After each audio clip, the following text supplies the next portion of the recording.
Hi, everybody. Thank you so much for joining us today. Just quickly then to set the scene and make sure you're all in the right place, we are going to be talking about conflict management today. So you're in the right place if you have ever struggled to deal with or, like me, sometimes prefer to avoid conflict in the workplace. Maybe you have been in a situation where issues have been building and you have known that doing nothing isn't an option, but you haven't really known what to do. If you want to understand the dynamics that underlie conflict and how you can have an impact on these dynamics, and if you're looking for practical strategies for how to deal with conflict in constructive ways at work, then stick around.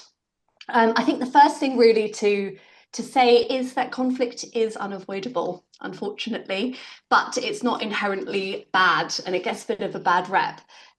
So hopefully during the course of this session, we're going to think about changing our mindset towards conflict, as well as learning some useful tips which will help to diffuse the situation and move it away from what feels like a challenging conflict into a more productive interaction so that we can change and turn these challenges into opportunities for growth.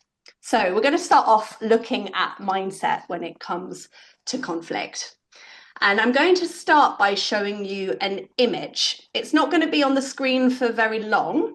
So take a little look. And as soon as you've seen it, you've got the chat box at the bottom. Write in the chat, what is it that you see when you see this image? Take a look. Write in the chat, what is it that you see? It's going. Okay, heads, two faces, two people, a candlestick or two faces, two heads, a vase and faces. I'm going to just put it on again quickly. Now that you have seen that some people can see faces, some people see candlesticks, some people can see vases, can you see now all of those things? Yep, can see both. Great. Okay. Let's stop sharing my screen again for a moment. Okay, sometimes conflict can be quite as simple as this. There are two different perspectives. One person is seeing a vase, one person is seeing two faces, but it's easy to see the other perspective once it's been pointed out to you. Yeah, it's quite an easy thing to be able to move between and go, oh yeah, no, I see that. I see that. The important thing here is, first of all, there are different things to see. There are different perspectives. And sometimes it can be easy to see both, but unfortunately, sometimes it's not that easy, is it? So I'm going to show you another image. This time, I want you to take a look at these two lines. Hopefully, here we go. Do you all agree that they are the same size? This isn't a test. I'm not trying to trick you. But do we all agree that they're pretty much the same size? Brilliant, thank you. We've got two lines that are the same size. Now I'm going to show you another image, and I want you to have a look now. What about now? Can you see the black lines in this image? Are they still the same size? Here's one. Here's one. Yes, yes. Oh, we have to squint to see that they're the same size now. Do they look immediately like they're the same size? No, right. Why not? What is it about this second image that means that at first look, they're not the same size? The perspective, ta-da, this magical word. There's a sense of perspective around it. If we look at the line on one side, it is surrounded by other blocks and colors. And then you look at the other one and it's just got one square next to it. If we take this to represent a workplace and those lines to represent an issue, the same issue, it could be that you are seeing it from one perspective. Maybe, for example, this is one of many things that you're thinking about, worrying about, dealing with. And so for you, this line is maybe looks a bit smaller, feels a little bit less important, might we say. For the person that you are speaking to, that you're maybe having a conflict with, that line is the main thing, right? This is the main thing for them. It feels much bigger. That can immediately cause a conflict because you're coming at actually the same issue from very different perspectives. So it's worth remembering that different people are going to have different perspectives, one around workload and where this issue sits, But also, let's zoom out even further out into just life generally. Aspects like our histories, our culture, our previous experiences, our personal lives, all sorts of things, other conversations that are happening that some of us are party to and some of us aren't, they are all combining to make these lines look and feel different. So, when we've got that, and we're aware of the fact that there are different perspectives, what can we do with that? Those images are to introduce the idea of working in acknowledgement. Now, we tend as humans to experience confirmation bias, which is when we have an idea or we have an opinion about something or about someone or about people, and we look for things that confirm that opinion or that feeling that we have. So if we have a person, for example, that we find difficult or that we find ourselves in conflict with, we can find ourselves listening out for the things that they say or the things that they do that confirm our opinion. Of course, they're going to say this. Of course, they're going to be difficult about this, or they're going to be wrong about that. You listen out for it, boom, there it is. And that's it. There we go. It's been confirmed, the thing that you thought. Now, working in acknowledgement is encouraging us to listen a little bit differently. So instead of looking for the things that confirm our beliefs that they are wrong, and instead of just listening out for, oh, I just want to argue this point, I just want to say this thing, instead, we listen out for something, anything that we can agree with. Now, there's an image on the screen here to set up an exercise that I want you to have a go at. Now, there are two halves to this screen. On the one side, there is your point of view. Now, this is where we generally spend most of our time thinking about our point of view. We're pretty familiar with it. But on the other side of the line is their point of view. So we're going to do an exercise now to explore the two in a way that can be really productive to diffusing a conflict. So I want you to have a think about maybe a conflict that you are experiencing at the moment, or a conflict you're in the middle of, or that you know you need to have. Or feel free to think about a conflict that you've had in the past. And let's just spend a minute in that first half, your point of view. Again, something that you're probably pretty familiar with. I'm going to give you a minute to just think about it from your point of view. What is your argument? Why do you think you're right? What is the reasons for you thinking this? Just spend a little bit of time thinking it through. Going to add some other questions to layer it in. Why do you think this? Why is this your opinion? And what is the deeper motivation behind your opinion? What are you hoping to get from it, maybe, if anything? So first of all, we spend a bit of time just acknowledging and being aware of our point of view, where we generally sit all the time. Now I'm going to invite you to move over to look at their point of view. And at this point, if you want to physically move, that can actually be really powerful. So just scoot your chair over to one side so you're somewhere different, stand up, just change your position slightly to show that you're moving from your point of view to consider their point of view. And I'm going to give you another minute to just think about it from their perspective. What is their opinion? What is influencing their point of view? What different things are they weighing up? If we go back to that image about the box of those two lines, what are the boxes around their line that are influencing their decision? Why might they think the way that they do? Just spend a minute exploring that. So now that you've done that, you've spent a little bit of time thinking about it from your perspective and also from the other person's perspective. The next step is to try and think, okay, let's face it, reality says that there is very unlikely a situation where you are 100% right about everything. And there is very unlikely to be a situation where the other person or people are 100% wrong about it.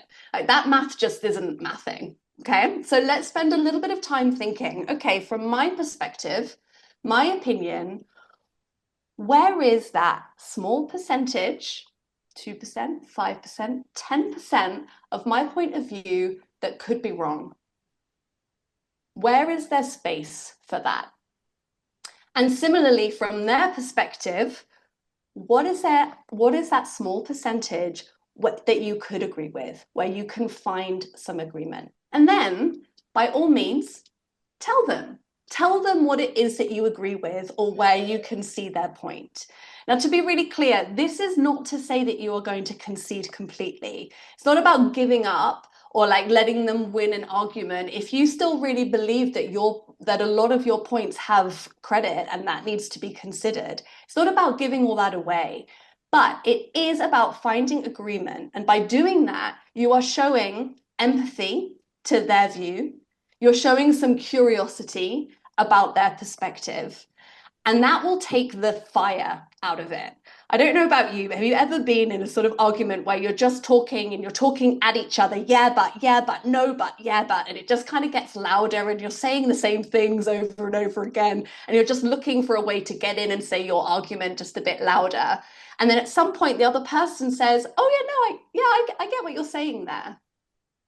What does that do? Gosh, it just kind of, it's a bit like putting a pin in a balloon, isn't it? It's like, oh, that's sort of disrupted this thing that we're really familiar with. And it just takes that fire out of it. It creates a foundation upon which you can build the next conversation of, okay, so you think this, let's find some common ground here. And then upon that, let's start having a more adult conversation.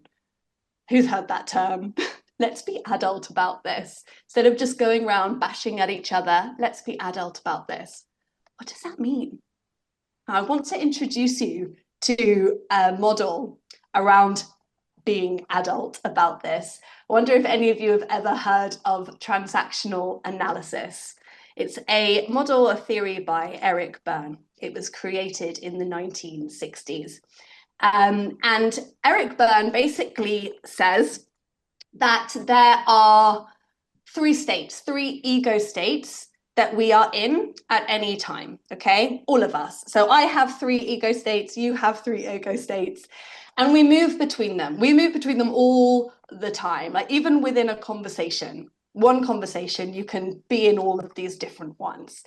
Now, importantly, I'm going to explain what they are and how they can really, awareness of this can really help in a conflict. But importantly, there's no like bad states or good states, worse states, or anything like that.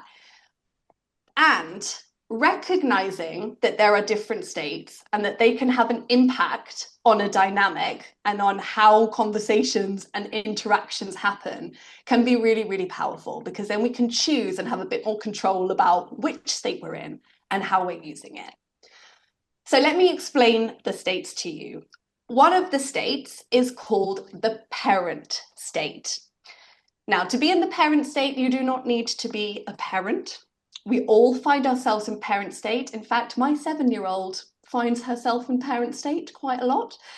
Parent state, if we think about what we know about parents, we can have, I guess, a lot of different words come into mind when you think about parents, right? We've got nurturing, loving, supportive, problem solvers.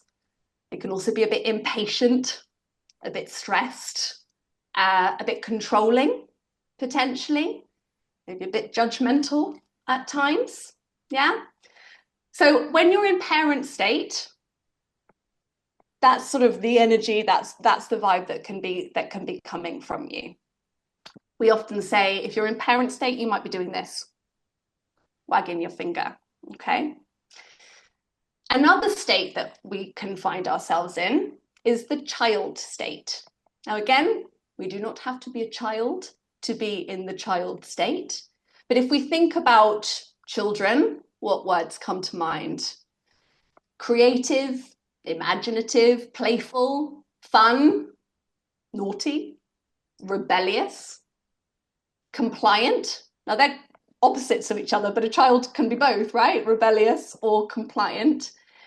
We can find ourselves in that state too.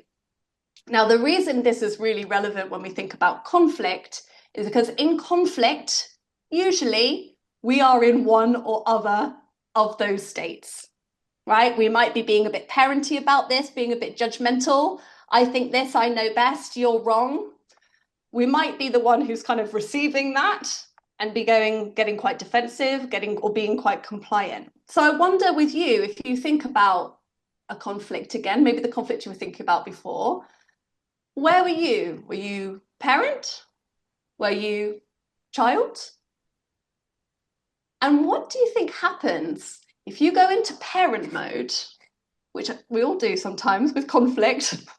I can definitely put my hand up and say that I have been a parent in conflicts before, 100%. If you go into parent mode, remembering we have our parent child adult, our three states. The other person that we're talking to also has those three states. If we come in parent, what's that going to do to the other person?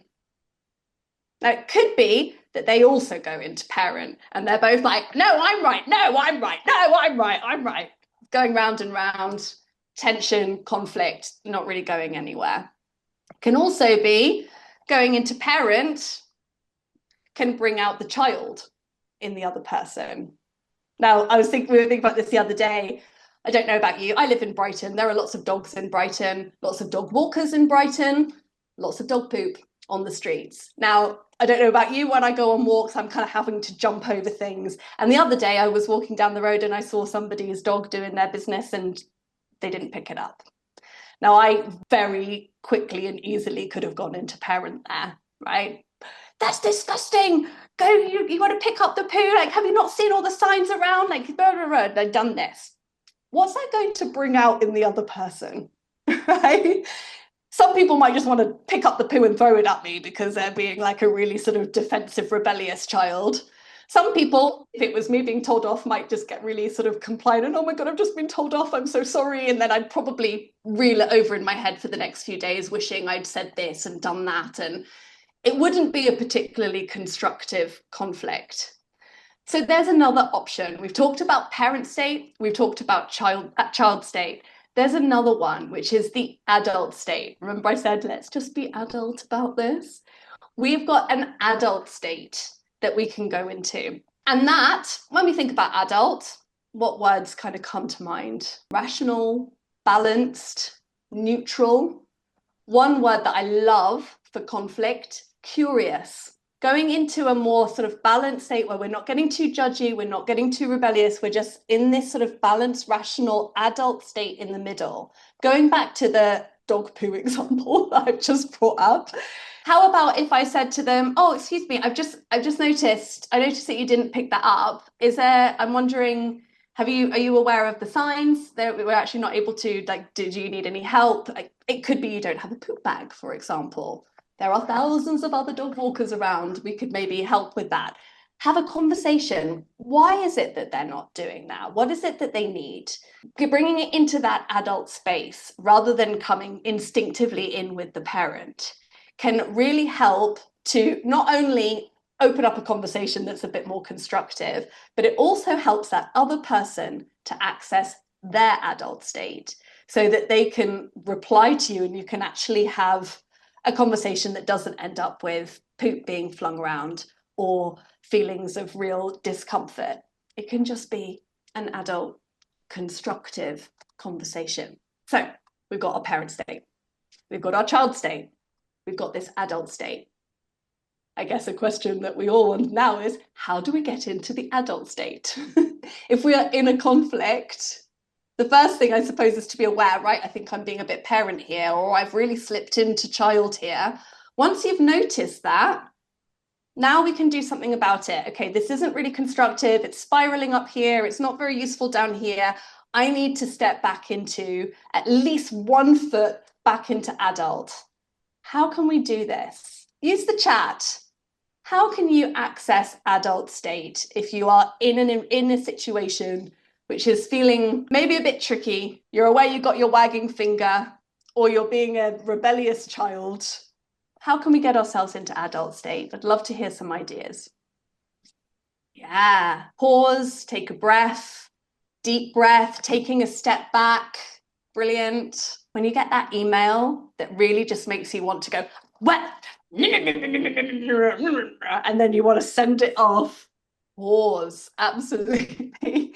Take that break. Go for a walk around the block. If you have time and you can press pause for a bit longer, go to the gym, see your friends, listen to some music, whatever it is that allows you to sort of access it. And yes, save it in drafts. Write that email, vent it out in a safe space, either to somebody that is entirely trusted and unrelated to just kind of get it out and be that child or that parent and just let it out of your system, or draft that really sort of angry email. Please don't put their name in the send bit at the top in case you send it by mistake. And then once you've got it all out, delete it and write the adult version. Absolutely. Really, really important. And those are some really, really good suggestions for how we can take that step back, even if it's just for a fraction of a minute. If you're in live having this conflict and there isn't an opportunity, you can still pause and consciously think, right, I need to change the direction that I'm coming from here. Yeah. And there is a bit of I need to, in the hopes that they also will. There's maybe got to be a little bit of humility there of just being like, I've recognized this now. I have a choice. I could stay up here, or I can be the person that moves it and starts to encourage bringing it into a different space. Okay, we thought about the different perspectives. We've recognized that there are dynamics at play here. And we thought, okay, I need to get into adult mode. The crucial next step is that you then have to act. All these things I'm saying, it's not about deflecting or avoiding. I don't know if anybody here is anything like me, where it can be really easy to, I'm just going to take a pause, I'm going to take a breath. And then in that moment of taking the pause and taking the breath, I go, oh, you know what? Maybe it's not that big a deal. I'm just going to leave it. That's just easier, right? Now, the truth is, of course, if you do that, it's not going away. It's just going to stay there and it's going to build and it's going to build and it's going to build until it's something actually even bigger, right? So something needs to happen, right? Action needs to be taken. So these steps, there's taking a pause and recognizing different perspectives, finding that acknowledgement is not about deflecting or avoiding. It's about getting yourself and hopefully the other person or people into a more open or curious space where you're both better equipped to have a conversation and to work out what to do next. It's taking the fire out of it, it's taking the heat out of it, so that you ideally together can find a new position that meets both people's needs as much as is possible. And then finally, once that's decided, that agreement, even if it is to agree to disagree, but with some amicability in there, you need to fully commit to what it is that you've decided, right? If you're going for agreement, you find that thing, you negotiate, you work something out, you can't then go back and be like, oh, well, I would have done it like this, right? You've got to actually commit to it. And you see that through together to support each other. So to end, some practical takeaways. So some steps. First thing, remember, conflict is unavoidable, but it doesn't have to be a bad thing. Number one, pause. Take some time to consider the conflict from different perspectives. If you can take 5 minutes, 24 hours, if you can be like, I need just a little bit of time to think about this and give yourself a bit of time, take that time. If you are in the room and you haven't got that time, at the very least, pause for long enough to take a breath.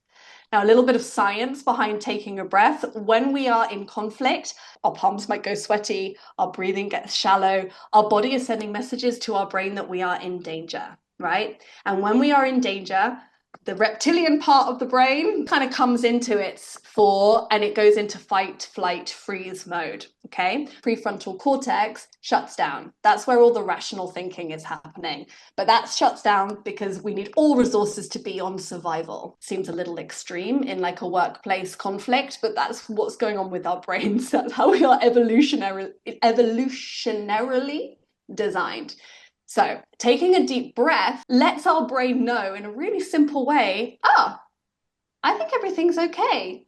I'm breathing. I'm not shallow breathing. I'm breathing properly. So it can't actually be as much of an emergency as I thought. Stand down. So your reptilian brain relaxes, your prefrontal cortex can come back in, and you can start actually thinking a bit more clearly about what needs to happen. And then you can have the constructive conversation. Number 3, be curious. Ask yourself the question, why? Why do I think what I think? Why do they think what they think? Open up a conversation. Ask them, what's your thinking behind that? What led you to this? Allow for curiosity so that you can acknowledge and find that small percentage that you can agree with. And then finally, follow through. Don't let it just hide. Follow through, have the conversation, reach an agreement, and then commit to that. So finally, my last question for you to then think about: what are your key takeaways and your future commitments? What can you try from here to help you to move conflict into a constructive conversation?